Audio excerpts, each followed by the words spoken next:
Welcome into the Sports Buffoons podcast.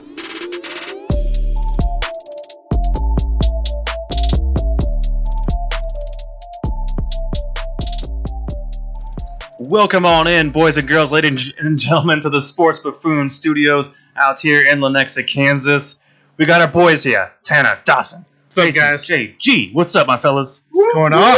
Woo, woo. Woo, woo. Another woo woo. He did woo woo again. He did. This is 2 weeks in a row. Second week in a row. Another woo woo. The reason why I did that is because I'm drinking my favorite beer right now, and the name of my beer is Spider 2Y Banana. Spider 2Y Banana. A boy, I like it. I like it. Actually, we're gonna get to that here in just a sec. We do have a lot to talk about, you guys. I'd appreciate if you give us a like and a comment here. Let us know what you guys think of our fantasy topics here today. And if you have any questions, let us know. Give us a comment as we go live here. And like last week, we had some people asking some questions, and I thought we gave some solid input. Like I said, adamantly, Cortland Sutton should be a stardom on your roster. Yes. And did you start him? I hope you did, because I know I should have did. been your boy last week. Look, So. and Sutton, it was a slow start, but he did show up at the end. So that's what counts. He got you the points that you needed. Exactly. So, we're going to have a lot to talk about, guys. We got fantasy to talk about. Of course, we have Chiefs to go over. I'm going to have a little rant for you guys here tonight. It's going to be very thoughtful. It's going to be, I'll be honest. I'm calling out Chiefs fans right now. I'm calling out Chiefs fans. There's a lot to call out. And I'm also calling out some of the staff as well. But primarily Chiefs fans, because that's my favorite thing to do. I like to call out Chiefs fans. They deserve it, We have a very special fan base here in Kansas City. They're good for it, though. They're good for it. They're good for it. They're going to take their lickings and take their beatings like they deserve. But we'll get to that here in a little bit. First of all, Tanner, so the beer Jason was referring to is a brand new Boulevard Brewing Company Stuff of Legend. Yeah. It is an Oreo-based limited release double stuff Oreo is what the idea is here. We're going to pour this in a glass. Chocolatey. So those of you on heavy. Spotify listening, just I hope you can just hear the beer pouring in, because that's the sound of you should be listening or watching us on YouTube. So if I have to describe it right now, it looks like you're pouring chocolate syrup into a glass. Gasoline? No, not really gasoline. I guess. Whoa, no. Chocolate syrup. It's Chocolate legit. syrup into a More- glass. More liquefied, but chocolate syrup. I like to think of it as a double stuff, not to be confused with a DP. Well, that's a different story for a different day there, JG. All right, shall we take a test here, Boulevard? Let's take a quick sip, you guys. Now that we all are drinking the same thing tonight, as you all know, normally we do a drink of the week, and this is our drink of the week. That's good shit. Pretty damn solid. That's good. Say so. It's very smooth too. It is. Like the vanilla on there, is there, Got the but hint it's Oreo. mild. Or that Oreo vanilla. Yeah. It's not so much Oreo. I would say you don't get as much chocolate maybe, but the vanilla works really well. And it's the same ABV, by the way, as like a Prairie Bomb out there, like 13.3% ABV.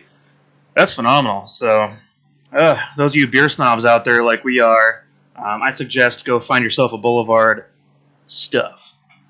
Yeah, that was pretty good. Stuff of Legend, actually, is what it's called. Legendary it is. So, before we get really kicked off here, guys, anything for the week you guys want to discuss? How was your week? What happened this week? Let me tell me about the best thing you had happen in the past 7 days. Past 7 days? Mm-hmm. Man, I don't know. Not a lot. Oh my God, Tanner! I don't have a lot, man. You both have kids, so it's tough with you guys. I think the most positive thing that happened to me in the last couple days is the fact that I got over the Chiefs' loss, because I was going through the JG depression there for a couple of days. I know. And then at some point, it started to turn around for me, and I started to turn back to my positive ways. And so I kind of got over that Chiefs loss, and then, just life kind of opened up for me. And so I'm feeling a lot better in these last few days. I talked to you Monday, and it was obviously a thing where you had certain feelings, and I was also going through kind of a little bit of an angry spell at the moment. So there was a lot going on. You felt depressed, and I felt just mad. And so that's kind of the way you were the angry drunk, and I was the depressed drunk. Well, neither one of us were drunk. We were on the treadmill at the gym. So well, that doesn't mean I wasn't drunk though. I've been drunk before on the treadmill. You want to be angry? That's neither here nor there. You want to be angry though? All right, guys, let's kick it off. Last week in fantasy, we had to do a redemption. Now, this has nothing to do with our current trade philosophy to this topic. But for the record out there, guys, I had Hunter Renfrow at 11 points. Matt Ryan got 25 points. Tanner, you had Khalil Herbert, got 7. And Corey Davis got 8. And then Jason JG, you had a Manny Sanders, got 20. Manny Sanders had a good game. Deserves a round of applause. That's what I'm talking about. And then you had Jalen Waddle, got 6. And then Van Jefferson got 2. So you had 3 guys on your list. But I'll give you credit for the Manny Sanders because that was a good. You know, we needed some kind of redemption there from the previous one we had done. So, anyways, guys, let's kick it off. We have to talk about some draft trade philosophy today. So, as you guys see there on our thumbnail, if you've been checking it out here on the YouTube, we got a picture of Amari Cooper and as well as Saquon Barkley. And we're telling you to trade these guys. Now, it's not necessarily trade one for one. This is not what we're talking about. We're not talking about trading Cooper for Barkley. That's not what we're talking about. We're talking about the philosophy of how to even prepare for how to make a trade in fantasy football. So I get questioned all the time by friends. I got one buddy. I love you a lot, Todd. You're amazing. You're a good buddy to talk about football with. I respect you a lot. He will text me quite a bit, and I love talking to him. I love going back and forth with him on football things. And he'll ask me all the time, should I trade this guy for that guy? And it's like it's hard to really get a full grasp of what is going to be a good quality trade without getting to know every detail of your team, the way they're structured, as well as the other team, the way they're structured. So in a typical one-for-one situation, you can look at it and go, oh, yeah, easy situation, yeah, make that deal. But if you're asking me, should I trade away a Saquon Barkley for a Amari Cooper, meanwhile, you don't have any other running backs. Meanwhile, your best number 2 running back is Darrell Williams. In that case, no, you want to hold on to Barkley because it doesn't make sense to make that deal because you got to have more details of how to do trades and how it's going to make sense for yourself and everyone else around you. Because when you ask questions, it's obviously. I do like those guys when they do ask an expert or whatever so-called expert for advice. Some of these guys actually give you details like, "Hey, I got this trade offer presented to me. This is who I have." And this is where I have it at. So, like, that's the information you want to present more of when you are asking experts on fantasy trade advice. Yeah, absolutely. So I got a couple of rundowns for you guys before I let Jason here kind of give some philosophy ideas. One of the things I always think about when it comes to draft trades, and I'll put it this way: most trades I do, I win. Mm-hmm. At the end of the day, I win. I'm an well above average fantasy owner. Is that the right term? I don't know. I don't want to sound like some kind of racist or anything. But your offers have to make sense for both parties involved. This has to be a thing. Whenever you go to make an offer, you need to look at both teams. Look at your team and then look at their team. Say to yourself, I need to have a better tight end. Okay, so then go search for tight ends on other teams. Now, when you find that tight end or find that team that makes the most sense for what you have to offer, say I'm loaded at wide receiver. Okay, So in my situation right now, on my current fantasy team, I got Cooper Kupp, I got Antonio Brown, I got DeAndre Hopkins, I got Cortland Sutton on my team, as well as a IR currently, Michael Thomas. I also at one point had Mike Evans. Yes. So the dude to me was expendable because I feel like Mike Evans we're willing to give him away if I can improve my tight end situation from a injured Gronkowski to a healthy Darren Waller. And so that's what I did. And so it makes sense for both parties involved because he feels like he's going to get a healthy, Mike Evans, which is going to help his lackluster receivers. Meanwhile, I'm going to get an upgrade at tight end. But don't also waste time trying to trade with a moron because you're hoping they don't know what they're doing. Assume you're trading with the partner that's intelligent. Jason, I want you to give input on that.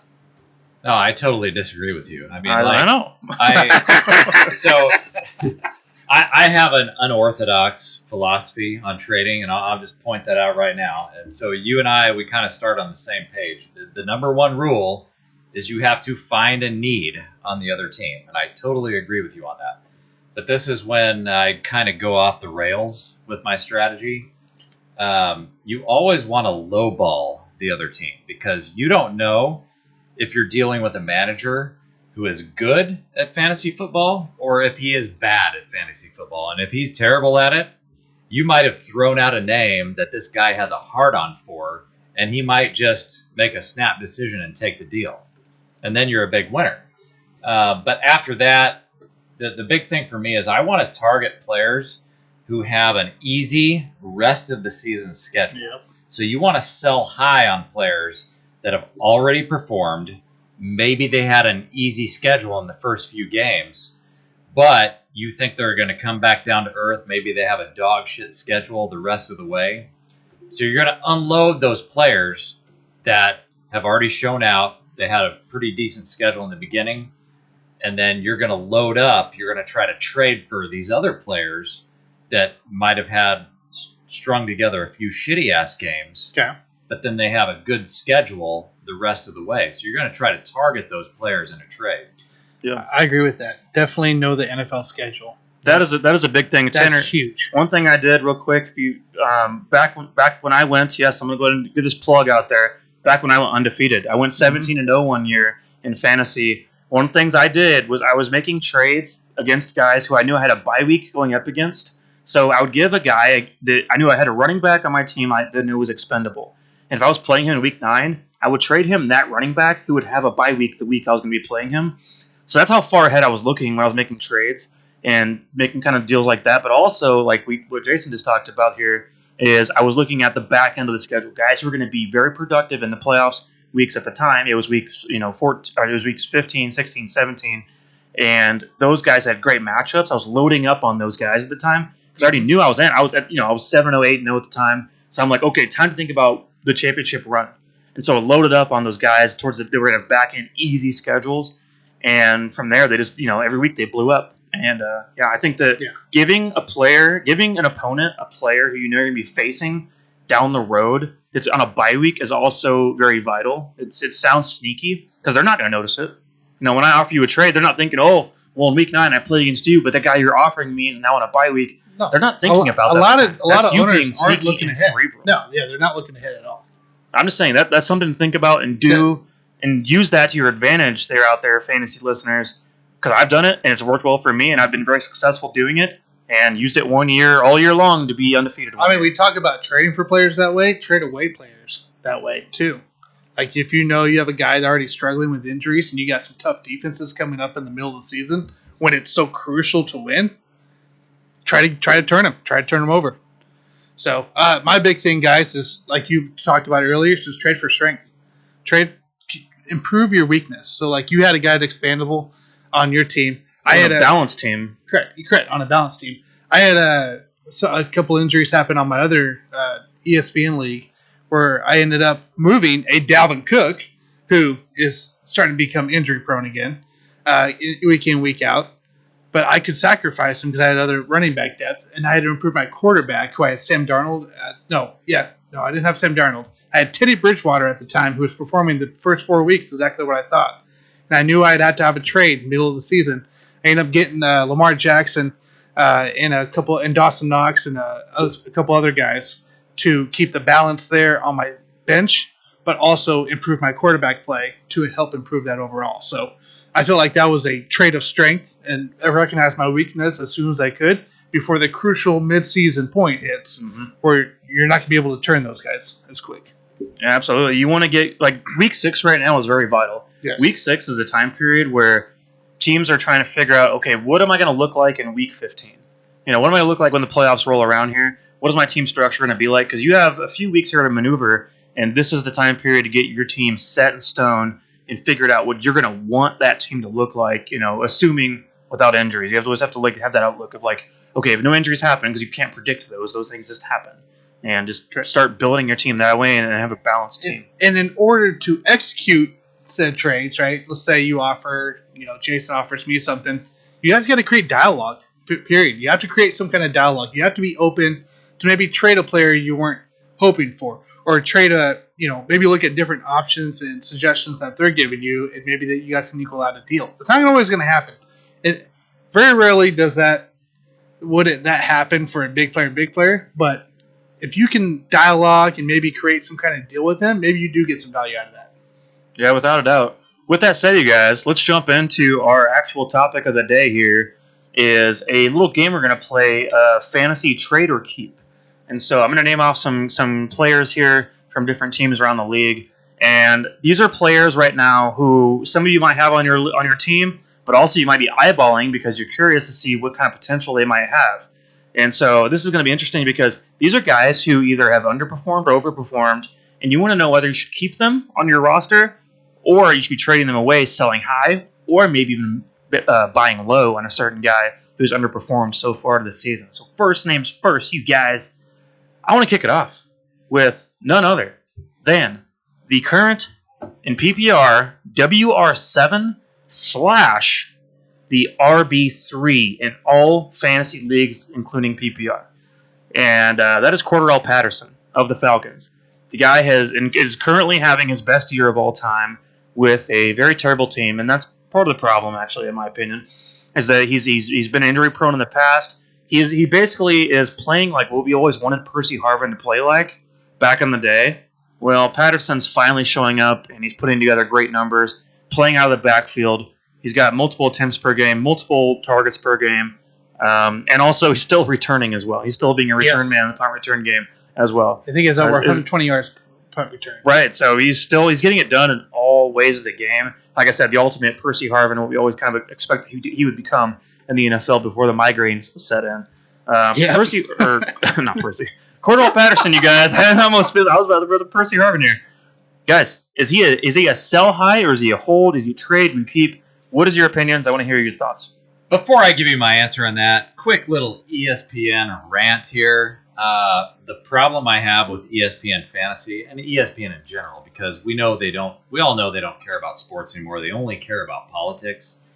Fix your damn app, dude. You still have Cordarrelle Patterson. Right. They're running back only, right? Yep. True.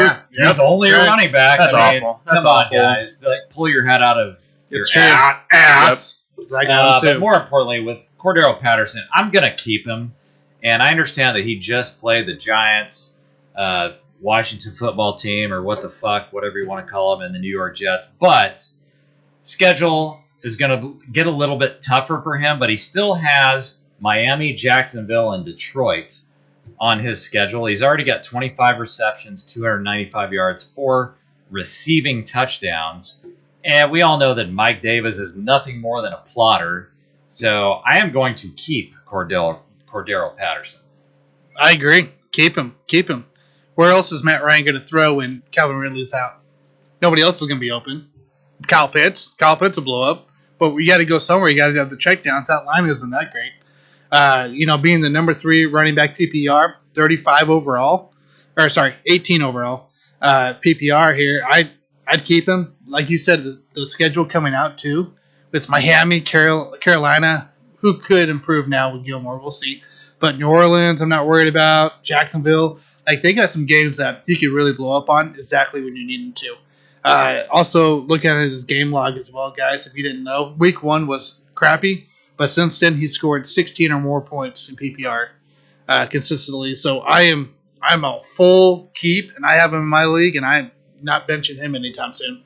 All I'm going to tell you guys, I'm going to go difference on you guys here. I'm going to trade Cordarrelle Patterson. I'm going to sell high on the production because the production has been out of control, and this is not going to be sustainable. This is like buying into a bad cryptocurrency when you know it's at the high point. You want to get out of that Shiba Inu.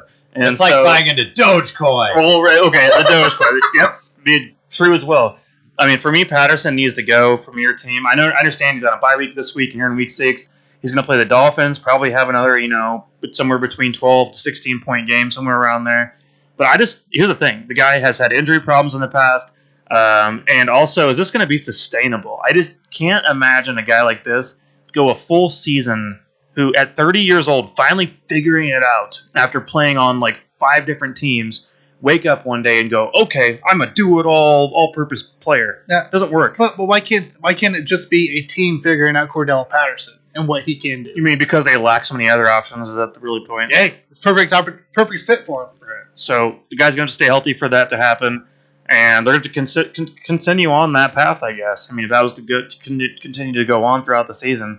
For me, I don't see it happening. I think, here's the thing, guys. Those of you out there that have Patterson on your team, you got him for nothing. He was probably a pickup, random, waiver wire, free agent pickup, or maybe you spent a last-round pick on him. You could get a lot of value out of him right now for guys that were taken in the round, 4, 5, 6, where you got this guy for free.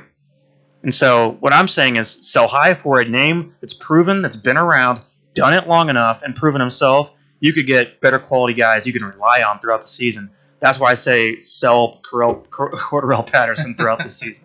So next one, guys, I got Saquon Barkley for you guys. Saquon Barkley coming back maybe in 2 weeks. Possibly. You know, I like the guy a lot. The guy's a great talent, of course. Root for the guy. He got stepped on.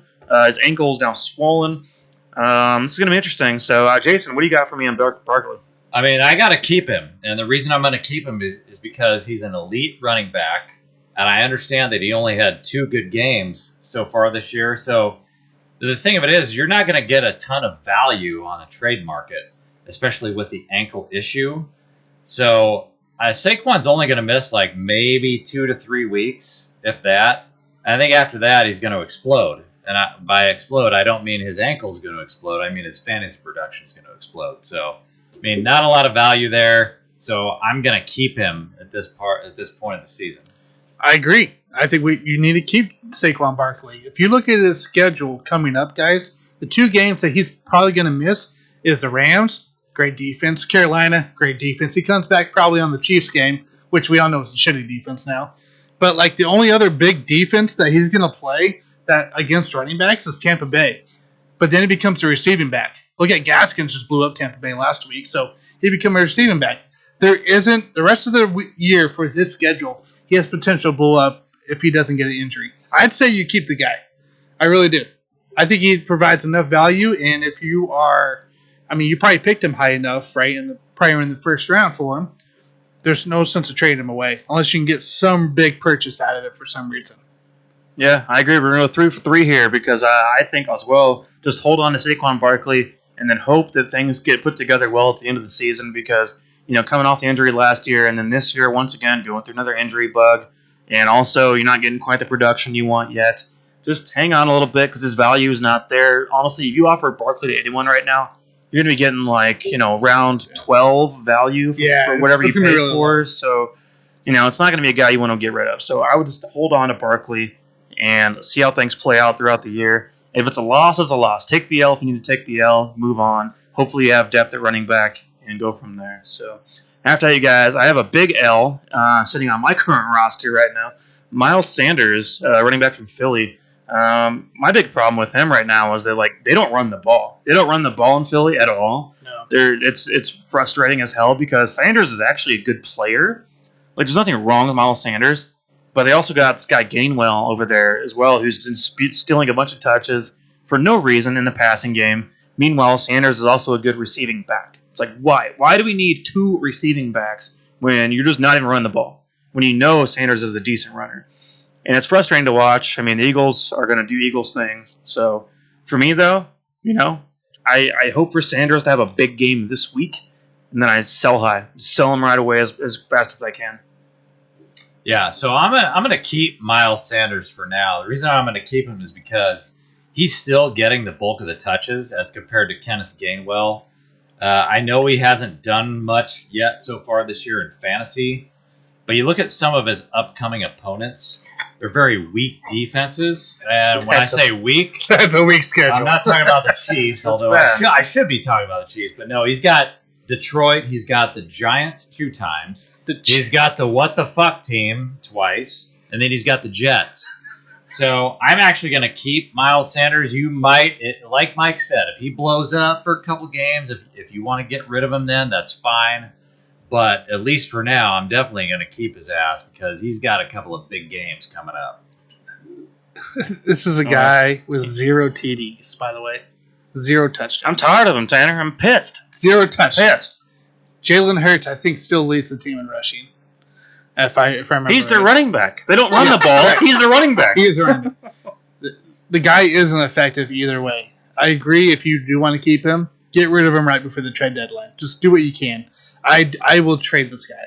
I don't like as weak as that schedule is, and that's a weak schedule coming up. Outside of the Chargers, maybe.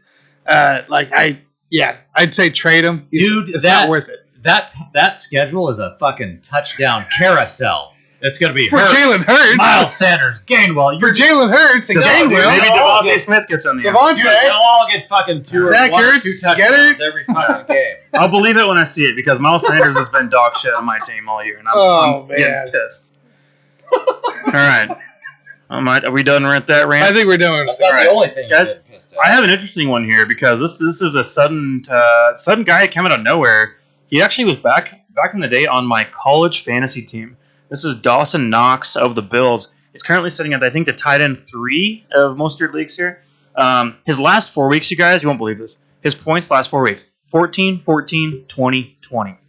That is his last 4 weeks of fantasy. Those are solid tight ends numbers. I mean, and that's especially. I mean, obviously we're ignoring what Kelsey can do and all that, but like if you just have a random tight end on your team, Dawson Knox is playing phenomenal, and he just whooped Daniel Sorensen's ass, which I'll get into a little bit later here.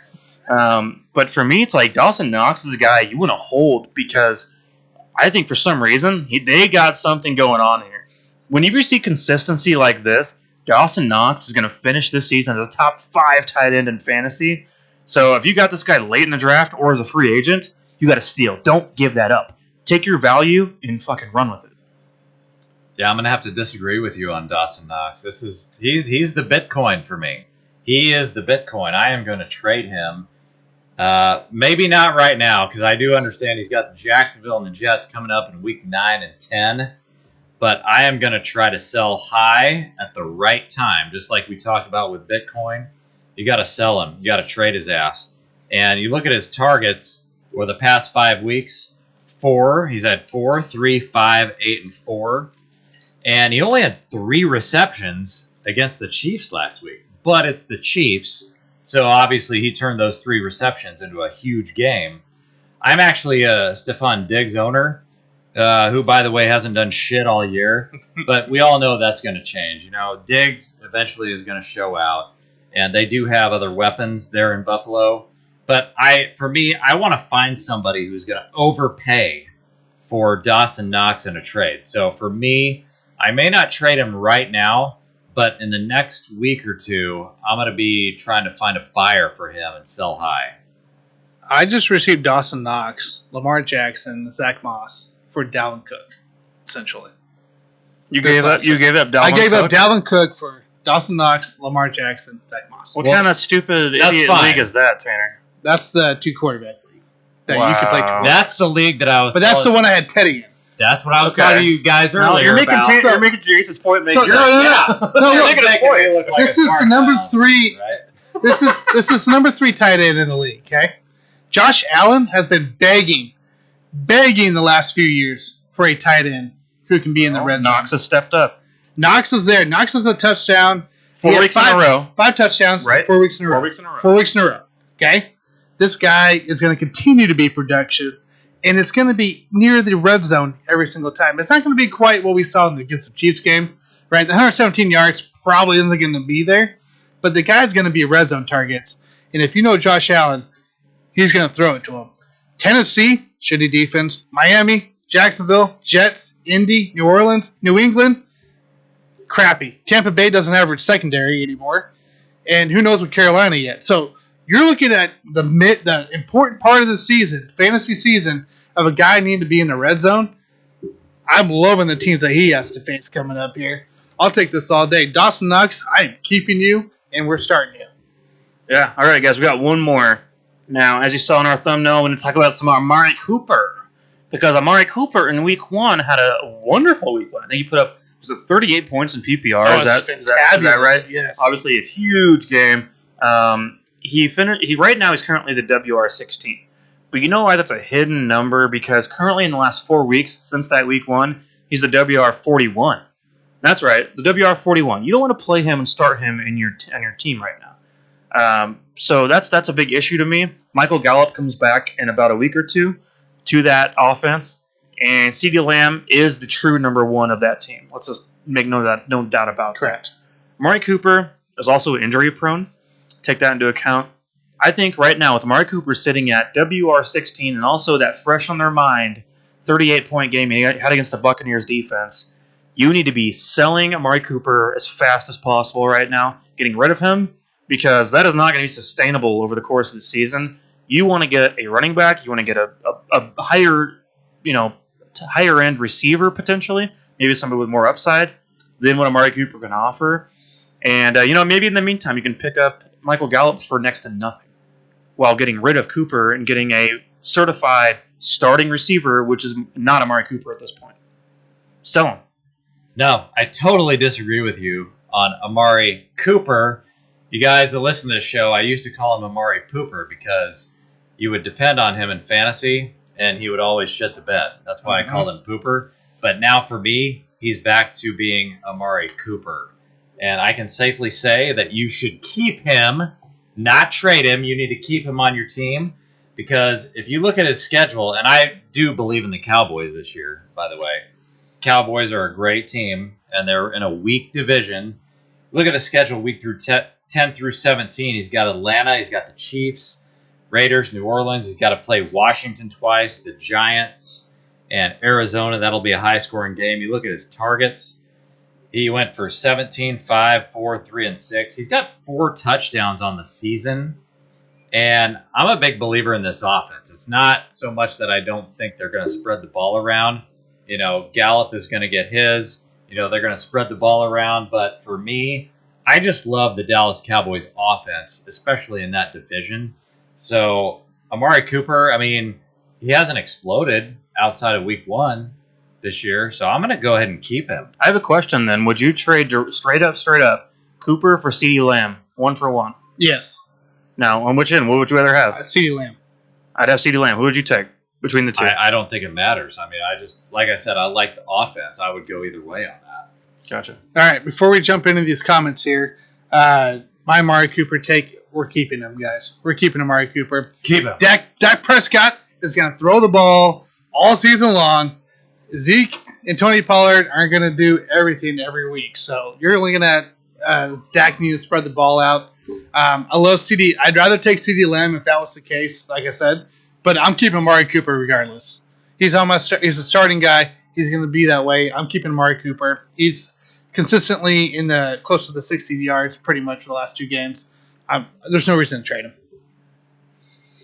So, hey, guys, we do got some comments for Fantasy Football before we transition here. Oh, we have questions? JAC, should I accept a trade where I receive Kareem Hunt and give up Justin Herbert?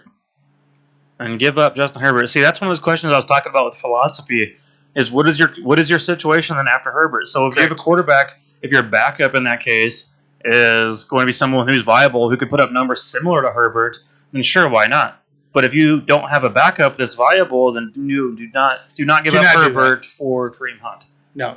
Yeah, I agree. You know, does that make sense? You need a replacement for that quarterback spot. Yeah. Period. So if you have 2 really good quarterbacks, then sure, of course, give up one for a solid running back. And like we all know, like if something happens to Nick Chubb for an injury or something, Kareem Hunt's going to be top 3 running back in fantasy easily. But then again, we can't rely on that. We have to look at the real time situation. And if you don't have that quarterback situation, then don't give up your top end quarterback to where you're like now you're sitting with Derek Carr but also you get Kareem Hunt. No. Don't live life like that because that's going to suck. Yeah. What do you think? For me, whoever gets Justin Herbert in that trade is going to win. Hurts is his backup. Hurts is the backup. Yeah, I wouldn't mess with it. Nope, I wouldn't touch it. I wouldn't mess with it. I don't care. Hurts has a lot to prove still.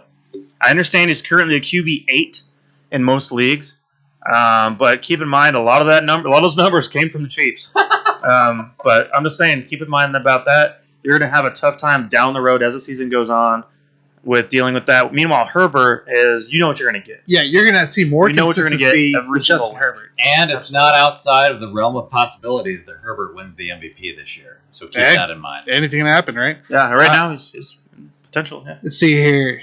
Tekutalto, hopefully I said that right. Is it okay to have a QB and a running back on the same team starting? So, for instance, he has Kirk Cousins and Dalvin Cook. Absolutely. I love doing that. I'm a big fan of pairing. So pairing for me is big. So what I've always done in the past, so back in the day, I used to somehow get Matt Ryan every damn year, and I hated it, because Matt Ryan would be some kind of consistent, but he had one MVP type of season basically when he went to the Super Bowl. But I would always have Matt Ryan and I'd have Julio Jones every year, and I loved the combo touchdowns. So basically, if you're in that situation where you can double up on touchdowns, it's always great. But a running back thing, it's nothing to be concerned about. I'll put it that way. Think about it. Okay, if you have Austin Eckler and Justin Herbert, are you mad? No, you're very happy right now because you know why? That offense is depicted on just checking it down to Austin Eckler and getting him in the receiving game. Austin Eckler is not your number 1 rushing running back. Like, he's not a guy you're going to give the ball 20 carries. Like, he might get 10 receptions, but he's not going to get 20 carries. Like, it's just a big difference. And so there's nothing wrong with doing that whatsoever. I think just look at the situation at hand and take it that way. Just got to think smart about it. Yeah, there's nothing wrong with it. You just wouldn't want to go into a draft thinking that I'm going to stack this person with that person. Yeah. But, my dream scenario before we had our draft was going to be Aaron Rodgers with Aaron Jones. You're going to stack a quarterback with a running back, that would be my best case scenario. Yeah. Yeah, I'm fair. I get it. It's nothing to overthink. I'll put it that way. Enjoy what you got. As long as your guys are being productive, then don't worry about the fact they're on the same team. Just enjoy that and you roll with it. That's all I can really say. Like, leave us more comments here. We'll get back to it here as we transition out. So, yeah, we're willing to listen to any fantasy topics you guys have rolling forward, but we have to get it moving forward here to our Chiefs discussion of the day. And Jason, JG, you talked about this maybe being your depression thought of the week, I guess, but I don't really know we should go that way with it. I think we're feeling a little bit better at the moment. I think that was a moment. That was an emo moment. We can get through that. It's not going to be a big deal. Like, at the end of the day, this is still going to be like a 10-win team, right? We think so? Yeah. At least, minimum, maybe? At least 14. 14 wins. Hey, my prediction was 14 in the beginning of the year, and it's, it still has a chance. So you're saying there's a chance. So, So, guys, okay, wrapping up real quick. I don't want to get too into detail about our game we just endured. But Chiefs now sitting at 2-3 on the season with a loss to the Bills on Sunday Night Football, 38-20. What are your guys' thoughts, real quick, on the game? Because I have a rant to go about. And Chandler, you probably have some thoughts, too, about some of the fan base. But go ahead. I really don't have – I truly don't have a lot to say because there's not a lot to say that we haven't already said on the show, that you haven't already seen on Twitter. It's just disappointing, period, as the team continues to commit turnovers, whether it's dropped passes, whether it's fumbles, whether it's just blown coverages, right? It's just a continue week in, week out deal. And all we can do from a fan standpoint outside of vent our frustrations on Twitter and give crazy thrown out scenarios is you guys got to trust Reed, right? You got to trust Andy Reid is looking into it. He's going to try to figure something out. It's hard. I know it's frustrating, but we got to figure it out. Like, it's Andy Reid's going to figure something out here. Looking back at, what was it, 15, 16? We were 2-5, 3-5, and we won straight through. So yeah, the Chiefs actually went 1-5, I believe, to start off 2015 season, which back in the day, those first 5 games, that Chiefs defense had 29 points per game given up. So that was not a good start, but they did finish pretty strong. They finished strong, and hopefully that's what we're going to be looking at ahead of the time. So again, I don't have really much else to say. It sucks. It's stupid. I got some tweets here. I could read off stats all day long. I'm not going to because we already know them. We've already seen them. There's no point in it.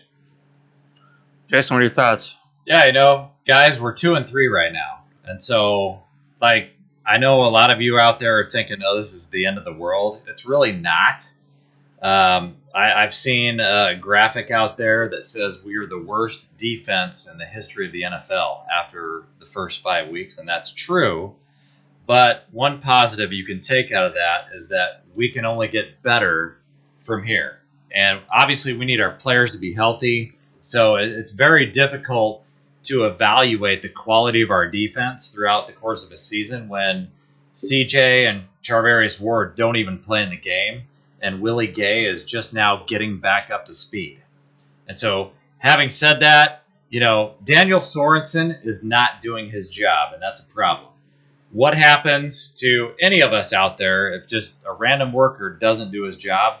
They get fired. So for me, I wish that we could get fucking Sorensen out of there and get Juan Thornhill some more snaps, because this is an emergency. And I know, like I said, 2-3 is not the end of the world, but this is an emergency situation because we are the Chiefs and we never expected to be 2-3. And so when you're in an emergency situation, we have to have the best players in the game. And so I do think we need to get Juan Thornhill more snaps. And we also have offensive players who are banged up right now. So that's another positive thing to get out of this is if the whole team is healthy, what would you see from the Chiefs? Everybody on the offense, everybody on the defense is healthy. What would we see? It's not quite as bad as you think it is. But again, you look at the upcoming schedule.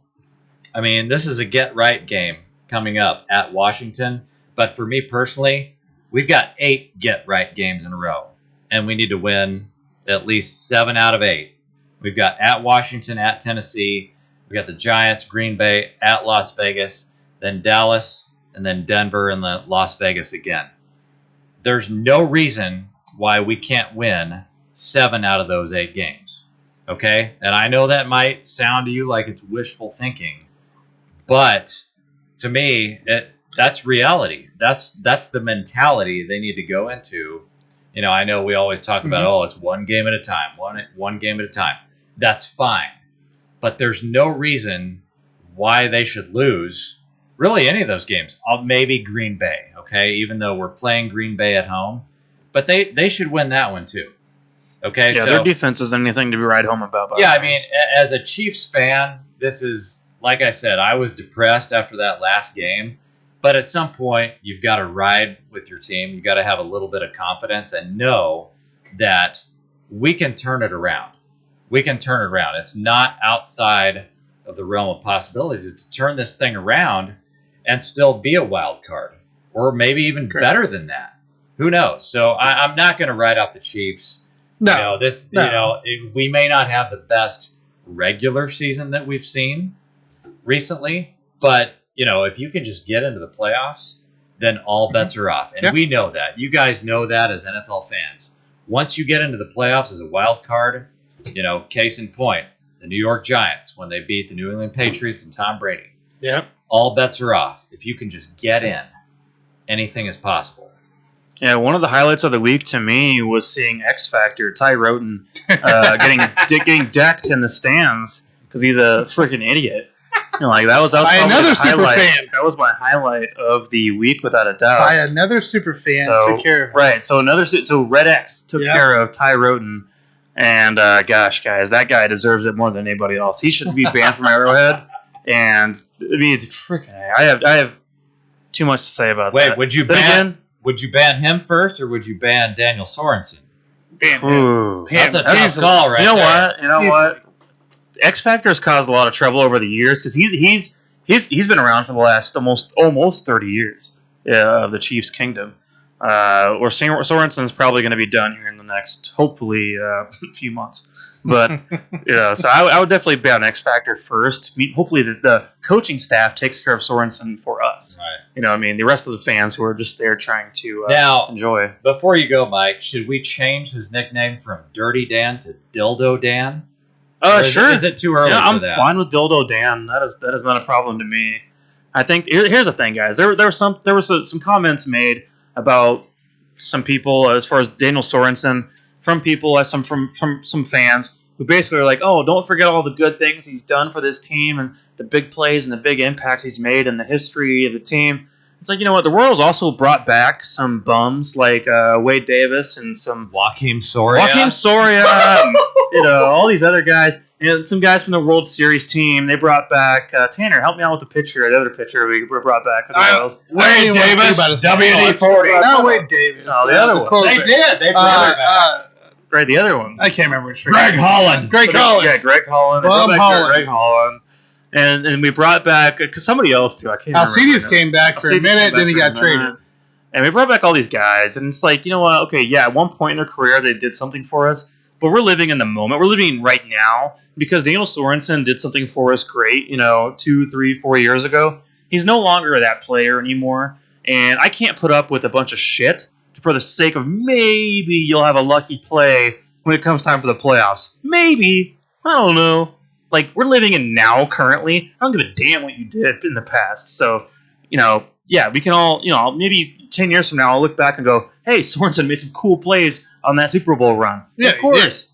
But that's not reality of 2021 and what we're living in right now with him being literally the worst coverage defender in the entire NFL. Guys, let me begin by saying this. This is a message to some people within the Chiefs fan base. You wake up the day after losses and you go into work and you ask, what's wrong with the Chiefs? How do we fix the Chiefs? And it needs to stop. Because the issues are right in front of your faces. The Chiefs fooled us and they fooled themselves.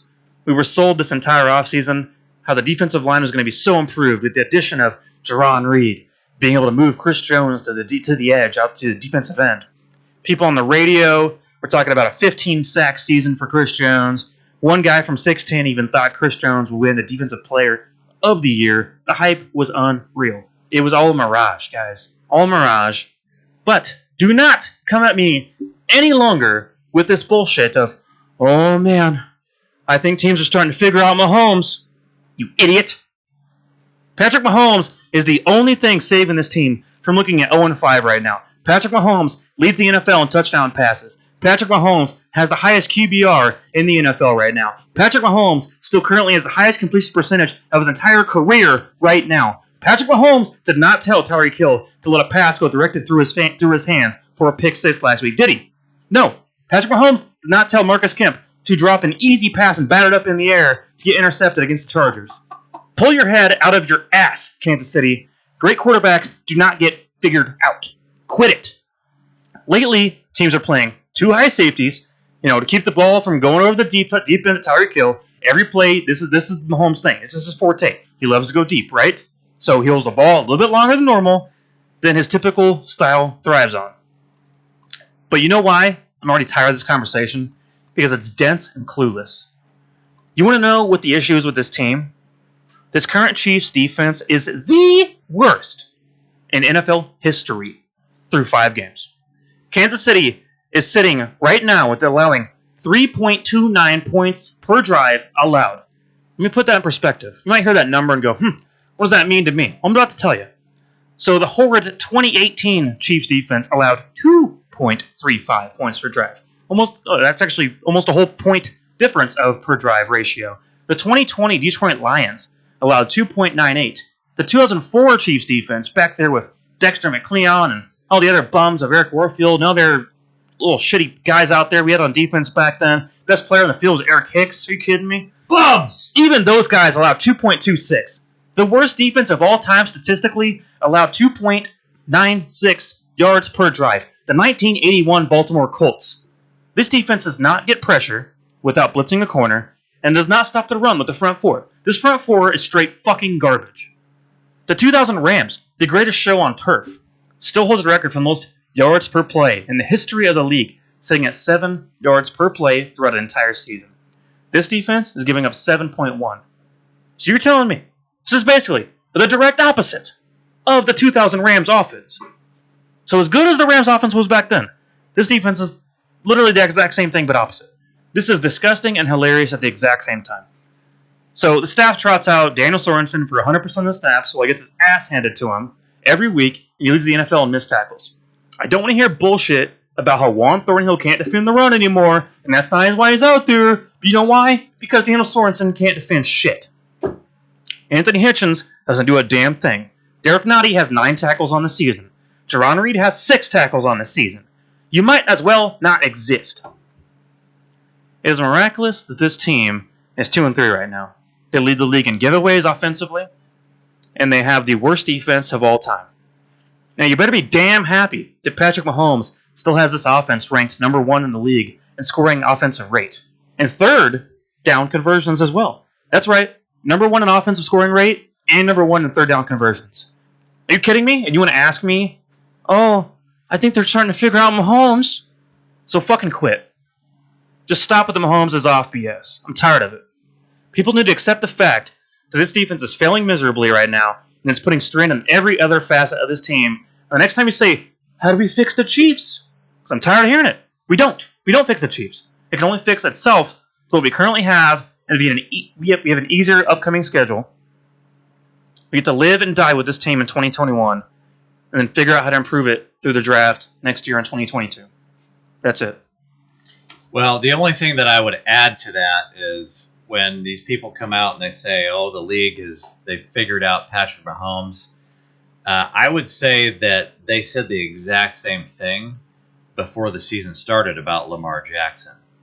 And I'm sure you guys remember that. They said, oh, I think the league is caught up. They figured Lamar Jackson out.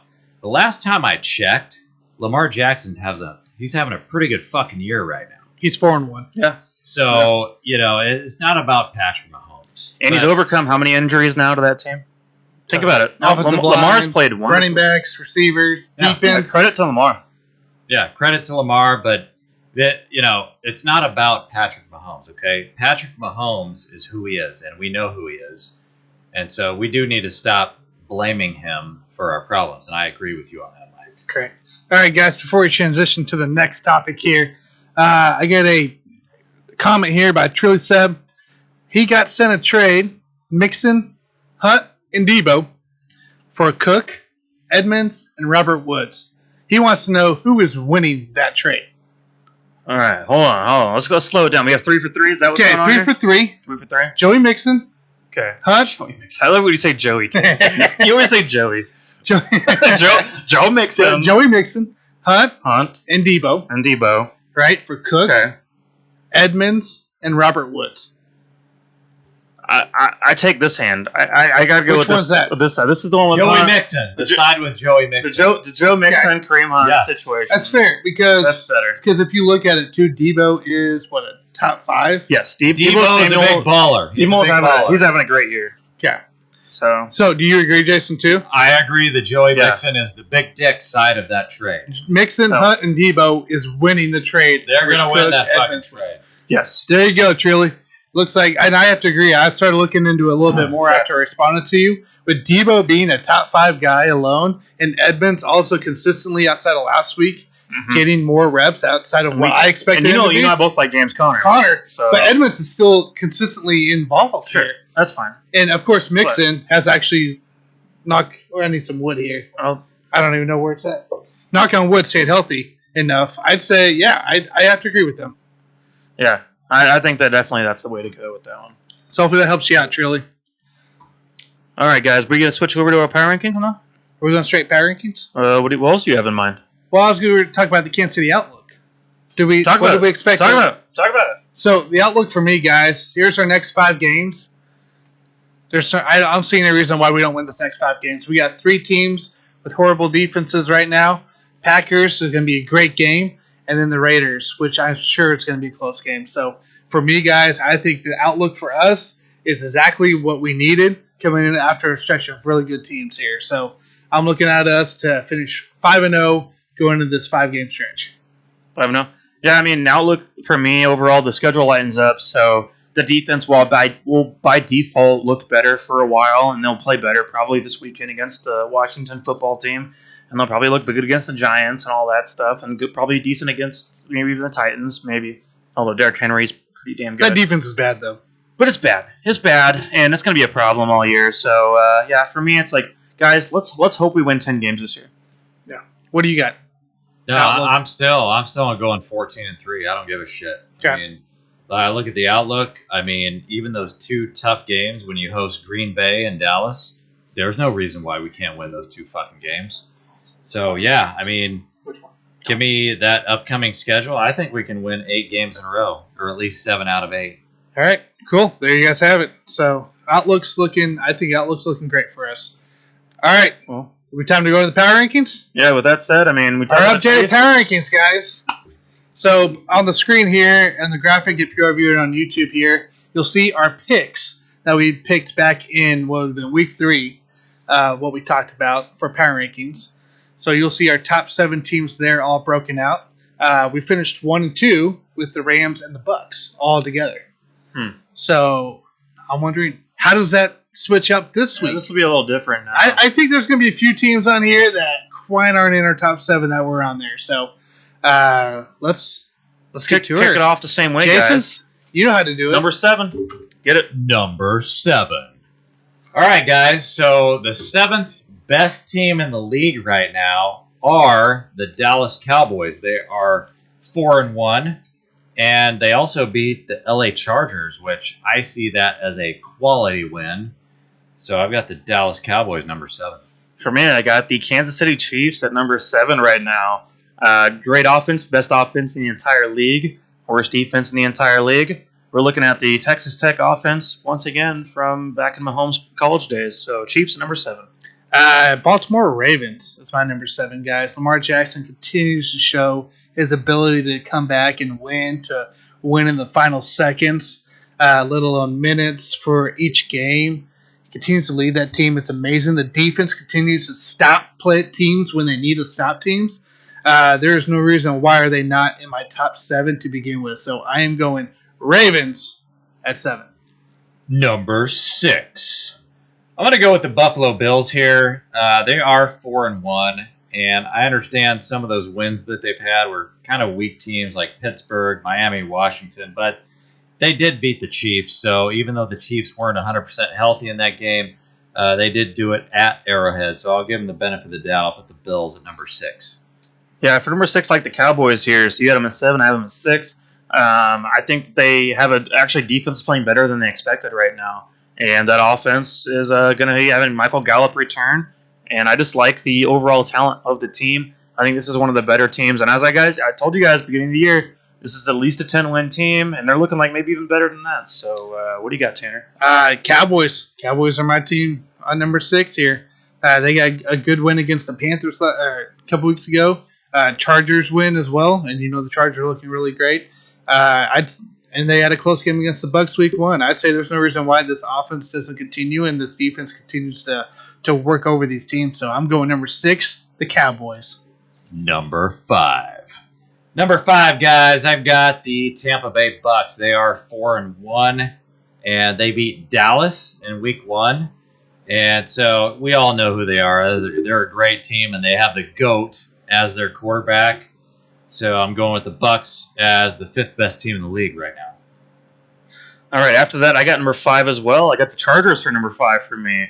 I think their defense right now needs some improvement. They got to work on some things. Offense is phenomenal. They had a shootout with the Browns recently. Got a victory over them. But I think overall the Chargers are just a very solid team. And it's going to be hard to beat them. I mean, they beat the Chiefs. They beat the Browns. They're beating teams they should beat. And that's, at the end of the day, the true test of a good team. So, for me, Chargers 5. What do you got, Tanner? I agree. Chargers at 5. I fully agree right there. The way Herbert's playing, the defense is playing really well. They're really getting to the quarterback and causing havoc back there, I tell you. So, I love the Chargers. I am keeping them at 5 for me. Boom, you matched.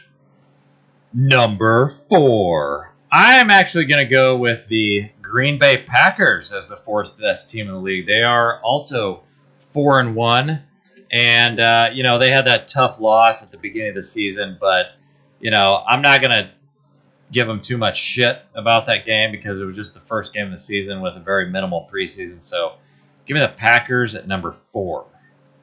Yeah, Packers are interesting to me because I have them out of my entire top 7.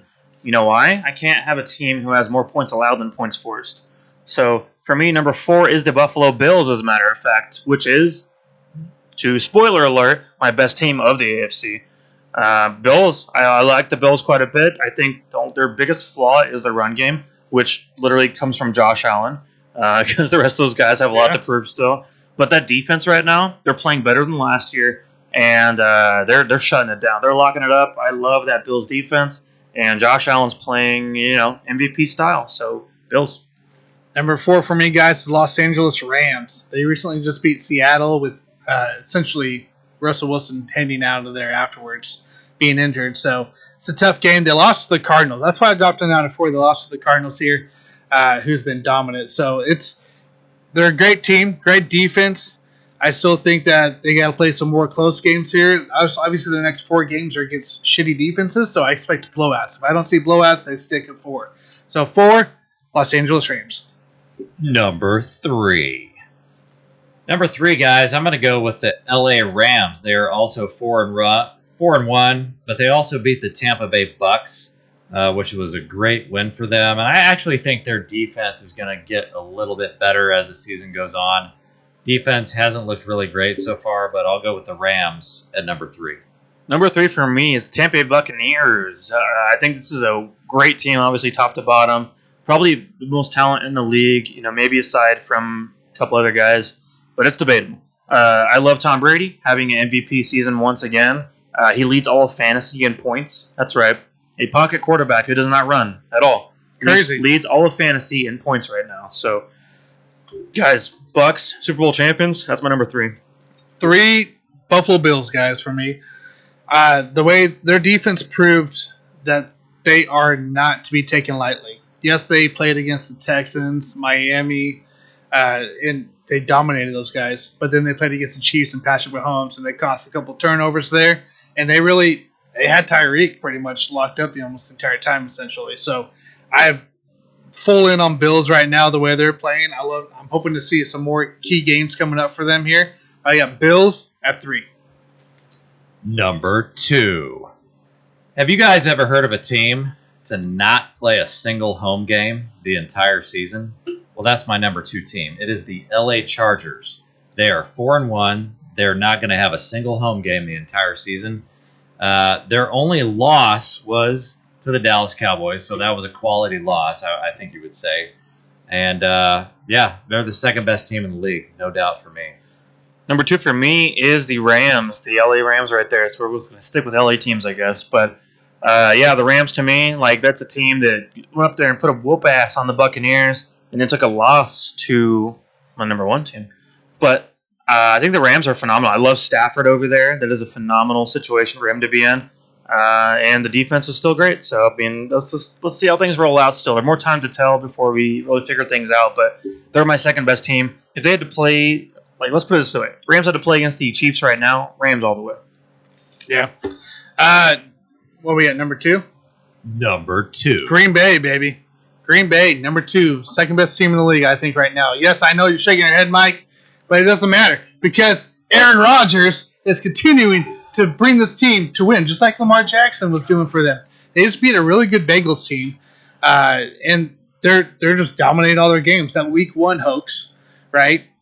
Who cares anymore? Who cares what Week 1 was like? Because the Rodgers is just consistently running. Aaron Jones, A.J. Dillon's coming into play now. It's a different team since Week 1. And Green Bay is the second best team in the league right now. Number 1. All right, guys, I'm going to go out on a little bit of a limb here. Okay? Broncos? I'm going to take my number 1 team as the Arizona Cardinals because they have Kyler Murray. And who else, Tanner? Do you know another guy in history of sports who was undefeated in the finals of the NBA? Could be Michael Jordan. So when we talk about sports, we like teams who are undefeated. Are you talking about Duncan? No. Duncan? What are the Arizona Cardinals right now? They are undefeated. And they are the best team in the league. Yeah, I'm with you right there. Cardinals, you guys have known, I've loved them all year. I loved them preseason. 5-0, well-deserved. They did put a stomp ass on the Rams, right? So they did their job against my second-best team in the league. So, yeah, Cardinals for me, I love them top to bottom. Good defense, and then the offensive weapons are unmatched. Yeah, ridiculous. Yeah. Ridiculous. You got a rookie, Rondell Moore, who's could be most teams' number 2. If you could just be consistent in fantasy, that'd be nice. Well, he doesn't play every down I know. the rest of their team. I know. I'm just saying. Number 1, guys, Arizona. How do you not put the 5-0 team on top? How do you not put potential MVP on top? Love me some Cardinals. That's what I'm going with. They got a Browns team to face this week, so another great game for them to play. And then in 2 weeks here after that, we see my 1 versus 2 Packers Arizona play, and we can see who finally comes out on top here. So it's going to be exciting matchups for the next few weeks for the Cardinals, but I believe they are the best team currently in the NFL. Unmatched weapons, the defense is ridiculous. Arizona all day, guys. Yeah, guys, those of you following along right now and listening in, I encourage you to give us a like and comment on our YouTube channel, as well as give us a follow on Spotify. I love Spotify. You guys are my OGs, so you guys always mean a lot to me because that was what we began the podcast because we wanted to embrace the fans and embrace talking about sports, but talk about football, basketball, all the other things. So just follow. We're here all year. We're gonna be here. And thank you for those that commented today with your questions for fantasy football. We appreciate it, and we love answering those for you. We'll even look some stuff up for you. So please make sure you do that. And follow us up on TikTok, guys. We will be up there with our weekly pick'ems. So, and look for Jason's Easy Money Bet of the Week on TikTok. Boom. And I will see you out on the next one. Sports Buffoons. We're out. See you guys.